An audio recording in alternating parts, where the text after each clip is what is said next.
Hello, welcome to Master Gardener Theater. Today's episode will focus on the use of the wide field microscopes in the McCollum Park offices of the Extension Services for the Master Gardeners. They're available to you when you're doing office clinic or if you just want to come in on your own and do some analysis using them. Let's take a look at what we have. We have two microscopes here, a Jonco on my left and a McCollum. They operate almost exactly the same way with a few subtle differences we'll discuss as we go through. Each of them has a stage at the bottom where the specimen goes. Each of the stages is illuminated by an external light source. Here's an example. We have several of them here that you'll turn on and put them in. You'll have a knob on the side here that moves it up and down. This is used for focusing. We'll have a binocular set of eyepieces which will be adjustable for your eyes. We'll also have a zoom. The zoom in the McCollum is a knob on top. It sits here and it turns between low power and high power. Actually it's 0.7 to 3.0. There's the difference between that and the Jonco is that the barrel, the Jonco, actually rotates rather than having a different knob. So that's the only difference operationally between these two microscopes in terms of the things you'll do.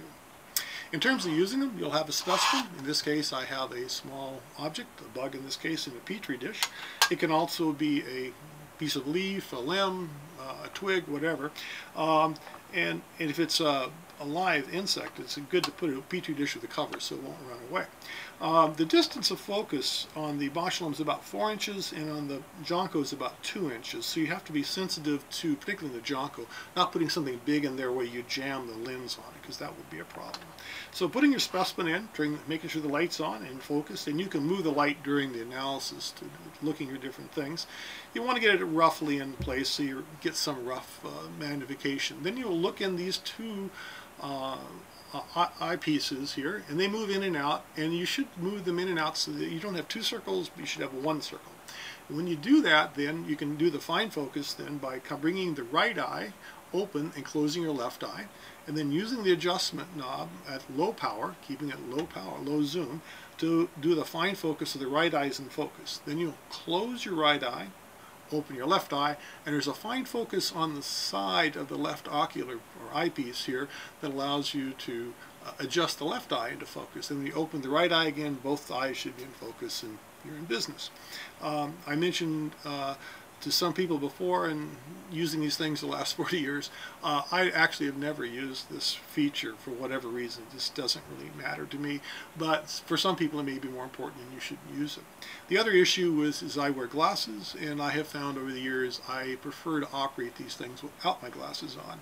I'm nearsighted, however, so it seems to work for me. How it works for you, well, you'll have to come and experiment. That's why I'm encouraging you to do that. Once you've got the everything in focus in your low power, you can then zoom in either by the knob on top or by changing the barrel rotation on the Jonco. If you decide to zoom in, often you'll want to move the specimen around, and these do not have translational stages, so you have to move them yourself by hand. Generally, if you go to low power, it's easier, it requires less fine motor skill to move the specimen to the area of interest and then zoom in there. At some point you may leave it in a high magnification, move it around. It will just be more difficult, I assure you. So that's all there is to using these things. You can wander around, look at different things, move the light. When you're done, you want to turn the light off. Always a good thing. Take the specimen off. Clean the surface you've been operating on, both in the sample stage and the area around, in case you have dirt. If you're using tools like a pair of tweezers or a needle, when you're looking at the microscope, please clean them and return them to their holders. When you're done, make sure everything's turned off, put away. And did I mention turn the light off? Yeah, I think I did. You should do that. So that's all there is to operating these two microscopes. They're very effective, and we encourage you to come in and practice with them. The more comfortable you are with them, the easier they'll be to use, and it'll expand your repertoire of ability to do plant diagnostics and look at different insects.